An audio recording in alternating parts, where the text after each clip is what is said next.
Bullying not only causes people pain, depression, and humiliation, it can be the cause of their death. In 2006, a teenage girl, Megan Meyer, took her life after being made fun of and bullied by someone she considered a friend. According to the Megan Meyer Foundation, which was founded by her parents, a boy she befriended through MySpace told her, "Everybody in O'Fallon knows how you are.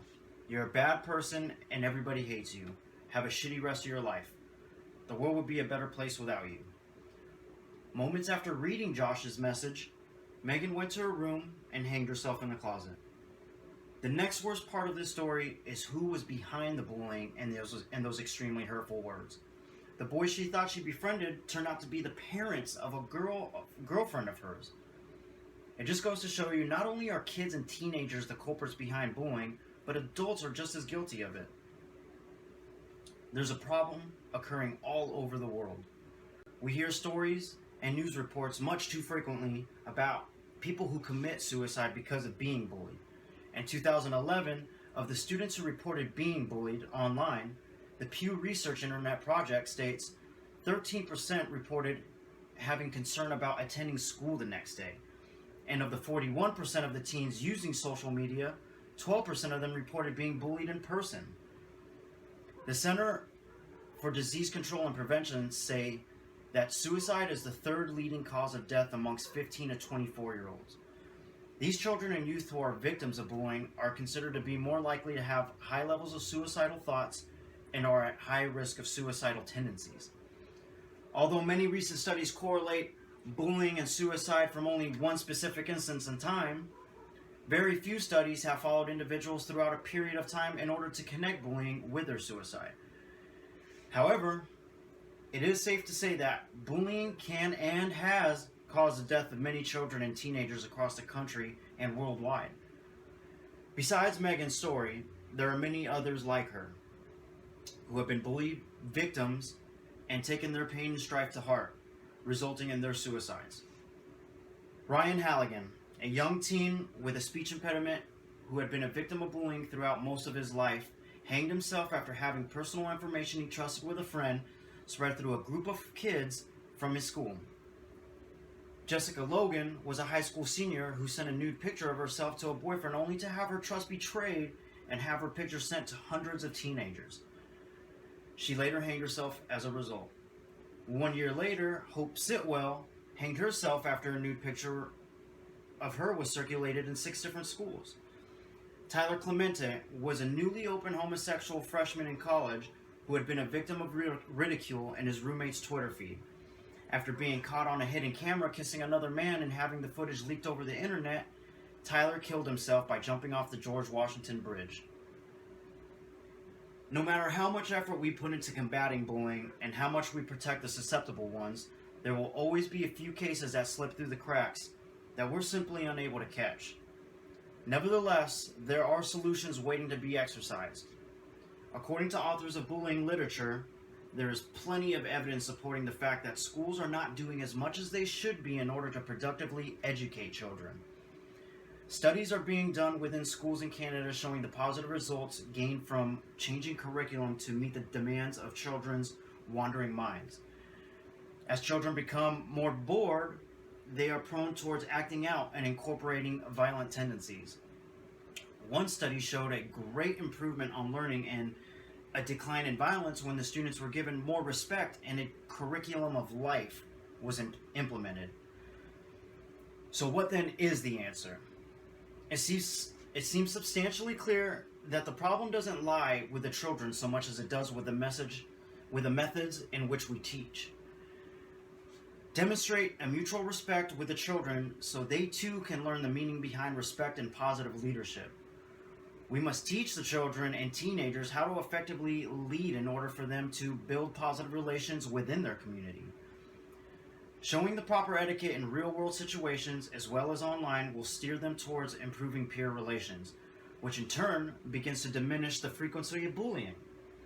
As the kids begin making the life change into teenagehood, teaching them the importance of networking and maintaining a certain level of professionalism will communicate the impact their actions have on life as well as in business.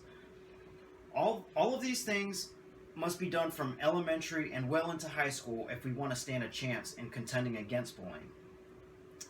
Teaching children from an early age to respect their surroundings, each other, and their mentors is the key to building a generation that will learn how to lead.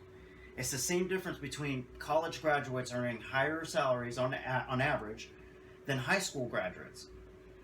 College graduates are prepared for the workforce to a slighter degree as opposed to those who entered it immediately out of high school. The more we teach the younger generations about mutual respect and leadership, the chances of decreasing bullying amongst people in general increases. Think about how the military trains individuals to be efficient humans capable of stepping into various situations ready to lead. Granted, depending on the individual and the way their mind operates, most of those veterans are better prepared than most to step into the civilian world ready to adapt to their surroundings. The same can be accomplished when reaching out to children and educating them on the benefits to becoming better leaders. With all of the positive mentoring from adults, teenagers, leaving high school with many years of leadership training under their belts, and several generations ready to make a positive impact on the world, think about all the great feats ready to be conquered, small and large. Little Johnny graduates high school and wants to make a larger difference in his community, so he sets out to improve in the way in which his city handles homeless prevention.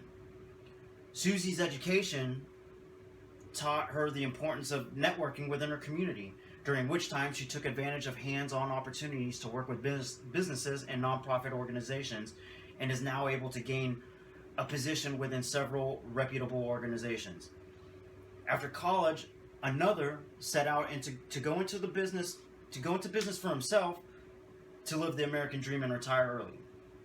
After building his company to a successful level, he decided the company was ready to begin making positive impacts by holding community festivals, which raises money for charitable businesses. His restaurant hosts several holiday dinners every year, so lower income families have the opportunity to enjoy a great meal too.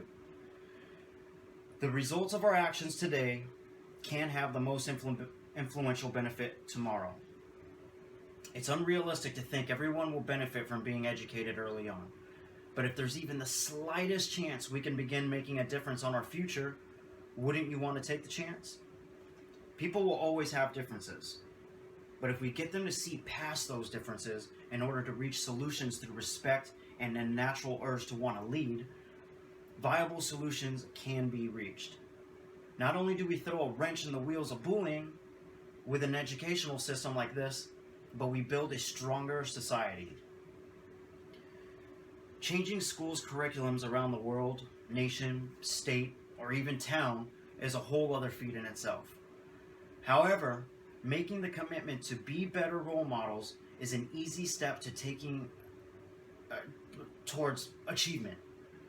Most people can begin volunteering as a coach for a youth athletic program, become a big brother or sister at a local youth club, volunteer with programs that strive to keep kids out of abusive homes, or even something as simple as showing up to basketball courts at the park every weekend to shoot some hoops with the kids to show them the importance of community building. The avenues to opportunity are everywhere. SuncoastYouthFootball.com has applications, and most of the time they're always looking for volunteers. Guardium Ad Litem is an organization that works with the courts in helping children from abusive homes settle into more positive situations. It's easy to get sidetracked in life and forget the need to take action for a cause. Just remember, the next time you find yourself with enough time in your day, week, month, or year, seek out the means to make a difference within your community. Our role as citizens isn't only to live out the lives we desire, but to improve our surroundings. Even if you can't dedicate long periods of time towards this cause, set aside 3 days out of the year where you could do something for your community. Get a group of 5 people to recruit adults and kids who want to volunteer and make sandwiches to feed the homeless. Anything is better than nothing.